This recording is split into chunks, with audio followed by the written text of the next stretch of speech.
របស់មិនបានមួយទៀតគឺព្រីភ្លើងក៏អត់ព្រីភ្លើងក៏ទឹកមិនពុះដែរអញ្ចឹងតោះយើងចាប់ផ្ដើមដាំទឹកទាំងអស់គ្នា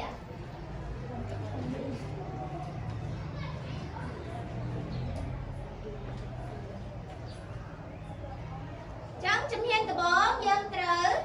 ចាក់ទឹកចូលឆ្នាំង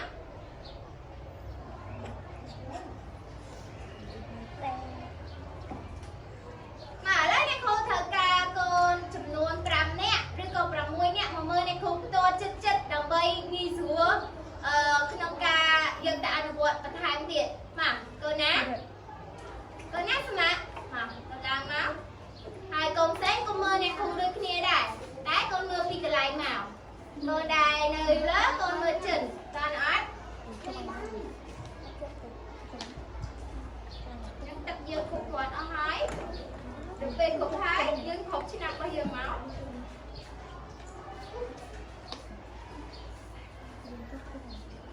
ចាំរំចាំតតែទឹកអីទឹកពុះមកឥឡូវរយៈពេលត្រឹមទឹកពុះនេះយើងសង្កេតមើលថាទឹកក្នុងឆ្នាំងវាចាប់ផ្ដើមក្តៅនៅឬក៏វាចាប់ផ្ដើមភុយនៅ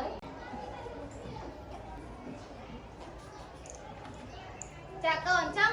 បន្ទាប់ពីយើងសង្កេតមើលឆ្នាំងទឹកយើងហើយថាវាជិតពុះហើយទៅពេលដែលវាពុះកាន់តែខ្លាំងយើងយកទឹកនោះវាចាក់ចូលក្នុងអីកែវកូនឃើញទឹកពុះអត់នៅពេលដែលទឹកពុះយ៉ាងមិនដែរទឹកក្នុងឆ្នាំងចាវាចេញអ៊ូស្មានវាចេញកម្ដៅនៅកមុខឆ្នាំងអីមានអីមានអីចាគឺមានទឹកសិនសៅអញ្ចឹងវាហូរផ្សាយចេញមកមានន័យថាវាចាប់ផ្ដើមអីចាចាប់ផ្ដើមពុះហើយអញ្ចឹងយើងរងចាំប្រហែល2នាទីទៀតពុះហើយវាលឿនជាងកុំសៀវទឹកទេចឹងនៅពេលដែលយើងបានទឹកពុះហើយយើងត្រូវចាក់ទឹកក្តៅនោះចូលក្នុងអីកែវអញ្ចឹងយើងដាក់ចូលកែវថ្មទៅដើម្បីវាឆាប់បានឡើងអីឡើងកម្ដៅលឿនអូខេ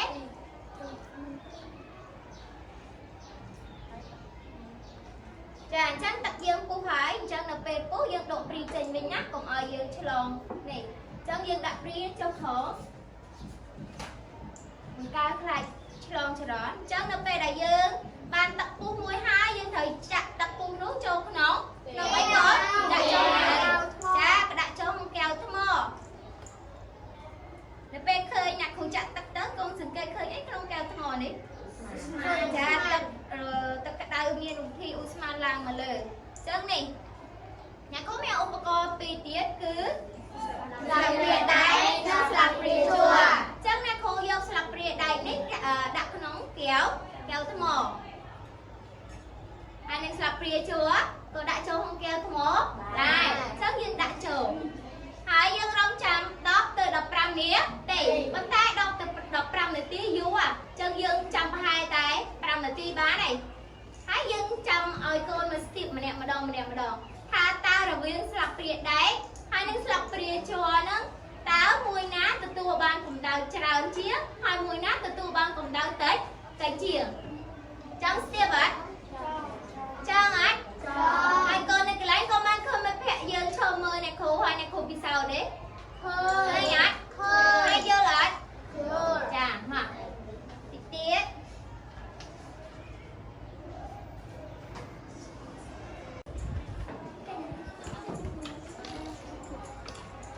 ចាកូនចឹងបន្ទាប់ពីយើងរងចាំរយៈពេល5នាទីហើយឥឡូវកូនមកស្ទាបស្លាបព្រាយើងតាំងពីមើលថាមិនដែរឥឡូវកូនមកស្ទាបម្នាក់ម្ដងមើលកូនណាមុនមកកូនគៀមុនកូនកាន់ស្លាបព្រាដែកនឹងមើលហើយនឹងស្លាបព្រាជ័រលើកឡើងកាន់ឡើងលើមើលមិនដែរកុំកូន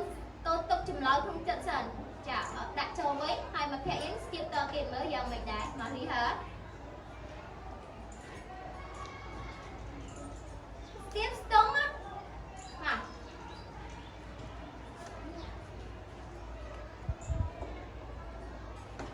យើងស្ទាបយើងស្ទាបមើលថា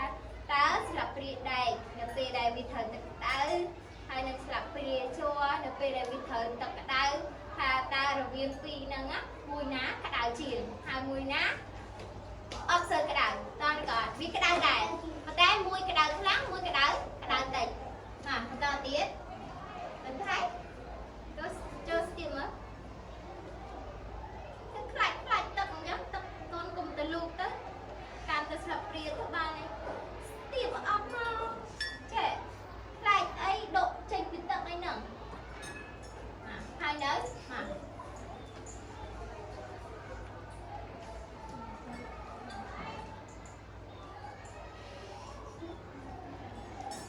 ឥឡូវអ្នកគ្រូសុំអ្នកបន្តទៀតអស់គ្នាមកហើយអ្នកគ្រូសុំចម្លើយតាមរយៈការស្ទាបរបស់កូនមកដែរអញ្ចឹងកូនមកស្ទាបរួចរាល់អស់នៅ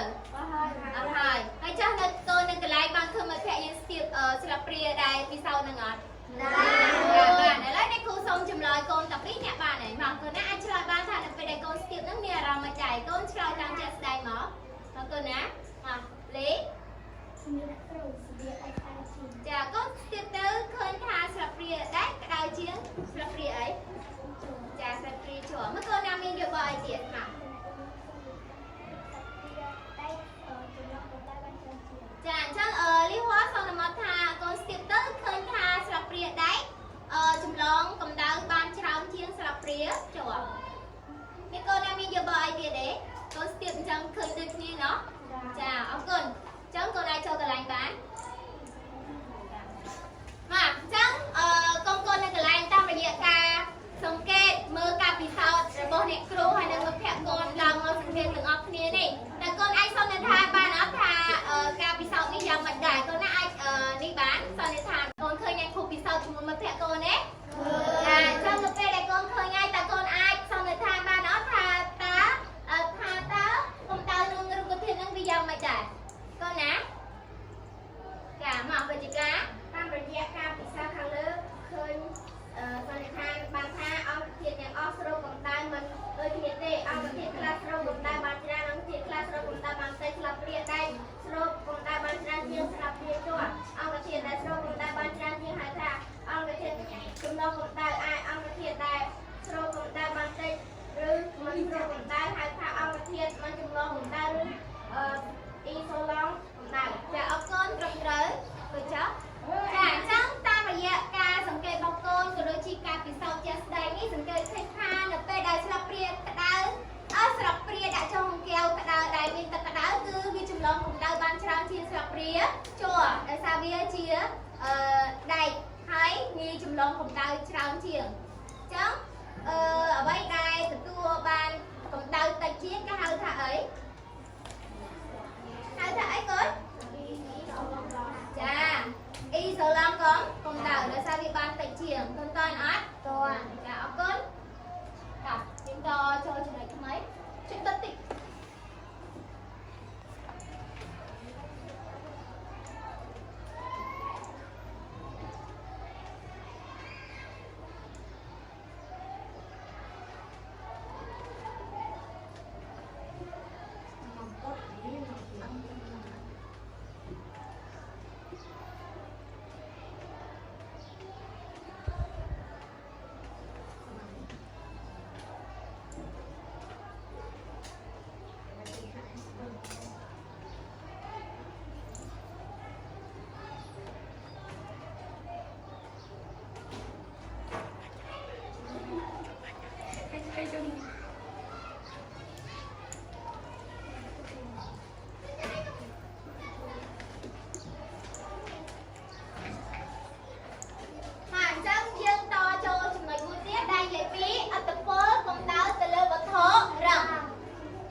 សម្ភារៈយើងត្រូវមាន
តែម្ដងអញ្ចឹងកូនឃើញមានសម្ភារៈលើតុរបស់អ្នកគ្រូឃើញអស់ហើយយើងក៏បានដាំទឹកក្តៅរួចដែរអញ្ចឹងយើងយកកៅស៊ូកងដែលយើងមានយកមកធ្វើកាហ្វេសោថាវាយ៉ាងណាដែរបាទអញ្ចឹងអ្នកគ្រូសូមកូន3 4នាក់ដើម្បីមកមើលអ្នកគ្រូផ្ទាល់ចិត្តក្នុងងាយស្រួលសន្និដ្ឋានបានមកកូនណាស្ម័គ្រឡើងមកចាឈរឲ្យចិត្តតិចមកងាយស្រួលមកអញ្ចឹងជំហានបន្តយើងត្រូវចាក់ទឹកក្តៅដែលយើងបានដាំឃើញហើយអត់កូនឃើញអត់កូនមើលចិត្តមកឃើញហើយអត់ចាអញ្ចឹងនៅពេលដែលកូនឃើញហើយយើងត្រូវចាក់ទឹកក្តៅដែលយើងបានដាំនោះដាក់ចូលក្នុងកែវចាអញ្ចឹងនៅពេលដែលទឹកកំពុងតែហុយនេះកូនត្រូវយកកៅស៊ូដែលយើងមានយកមកដាក់ពីលើថាវាយ៉ាងម៉េចដែរមកកូនកាន់មួយមើលតិញ៉ាកាន់ឲ្យអ្នកគ្រូតិចមើលឈរជំហៀងខ្លួនកូនជំហៀងនៅខាងไหนមកខាងមុខណាគុំកូនកាន់មកហើយម្នាក់ទៀតយើងត្រូវអុជទៀនយើងរងចាំប្រហែល 4-5 នាទីមក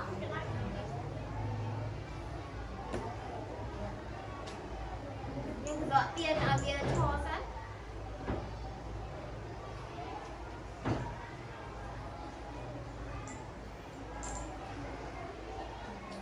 មកខាងឈីមកនេះកូនមកខាងនេះមកខាងក្រោយនេះគ្រូខាងក្រោយ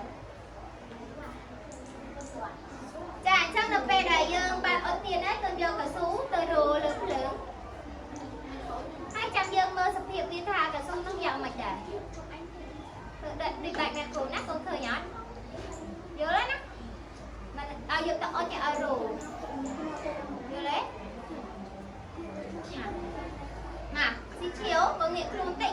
ស៊ីឈៀវកូនយកកៅស៊ូមួយទៀតដាក់ចូលក្នុងទឹកត្រជាក់តែម្ដងចាដាក់ចូលនេះកៅស៊ូហើយយើងដាក់ចូលក្នុងទឹកត្រជាក់ហើយកញ្ញាក៏ដាក់ចូលក្នុងទឹកក្តៅមើលចាហើយយើងចាំមើលសភាពវាហើយណានធីកូនដាក់រោហើយនៅពេលដែលកូនរោសភាពកៅស៊ូនឹងយ៉ាងម៉េចដែរកូនមើលវាយ៉ាងម៉េចដែរវាមិនវាក្លិនយ៉ាងម៉េចដែរញៀមហើយសភាពកៅស៊ូនោះមិនដែរខ្មៅចាចាប់ផ្ដើមខ្មៅហើយវាមិនមើលរូបរាងរបស់កៅស៊ូនឹងវាមិនវាខូចទ្រង់ទ្រាយចាវាចាប់ផ្ដើមខូចទ្រង់ទ្រាយថាតើទ្រង់ទ្រាយកៅស៊ូនោះរីកមាឌឬក៏រួមមាឌយើងត្រូវមើលសិនមើលពិសោធន៍តាមជាក់ស្ដែងមើល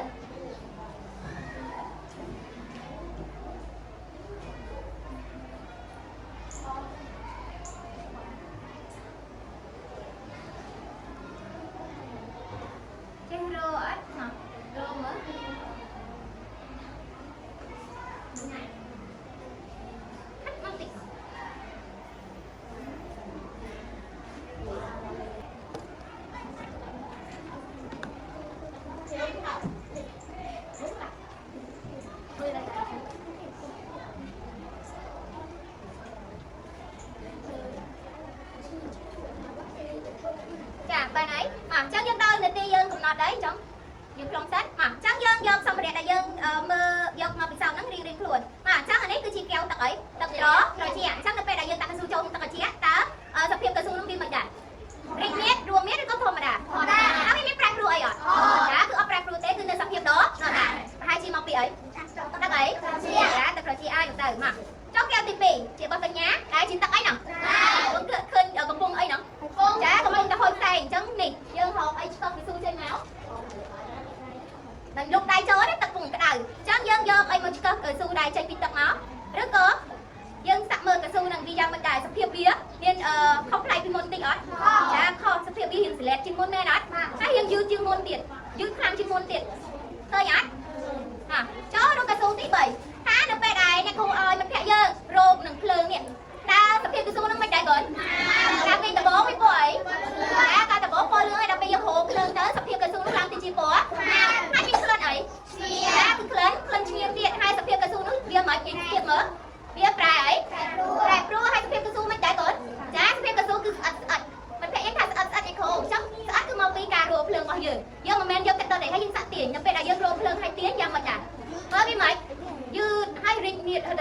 ទៅដូចយើងទាញណាឃើញនេះអត់ចានេះគឺជាការពិសោធន៍របស់យើងតាមរយៈកៅស៊ូនេះតាមរយៈកៅស៊ូកែវ3បន្សោត3ដំណាក់កាលមានទឹកត្រជាក់ទឹកក្តៅនិងរោភ្លើងនេះថាតើកៅស៊ូរបស់យើងមានសភាពមិនដែរគាត់ដឹងអត់គាត់ណាដឹងអត់ដែរហើយសភាពកៅស៊ូមិនដែរចាលីហ៎ចាសភាពកៅស៊ូមានការប្រែប្រួលចឹងការកូនណាអាចសន្និដ្ឋានបានថាកៅស៊ូនោះយ៉ាងមិនដែរមកលីកាអរគុណទៅចឹងចា៎ក្នុងរយៈការពិសោធន៍ខាងលើយើងសន្និដ្ឋានបានថាបម្រែបម្រួលបង្កើតអាចធ្វើឲ្យអបទានដល់មានការប្រែប្រួលដូចជាអខោទ្រង់ត្រែនិងឌិចឬរមាសចាអរគុណចឹងមិត្តភក្តិយើងសន្និដ្ឋានមកល្អអរគុណគូចុះចឹងអ្នកគ្រូសន្និដ្ឋានឡើងវិញតាមរយៈការពិសោធន៍ជាក់ស្ដែងនេះអង្គធាតុរបស់យើងសង្កេតឃើញថាមានការខូចទ្រង់ទ្រាយមានការរីកមាសនិងរួមមៀតបន្តអត់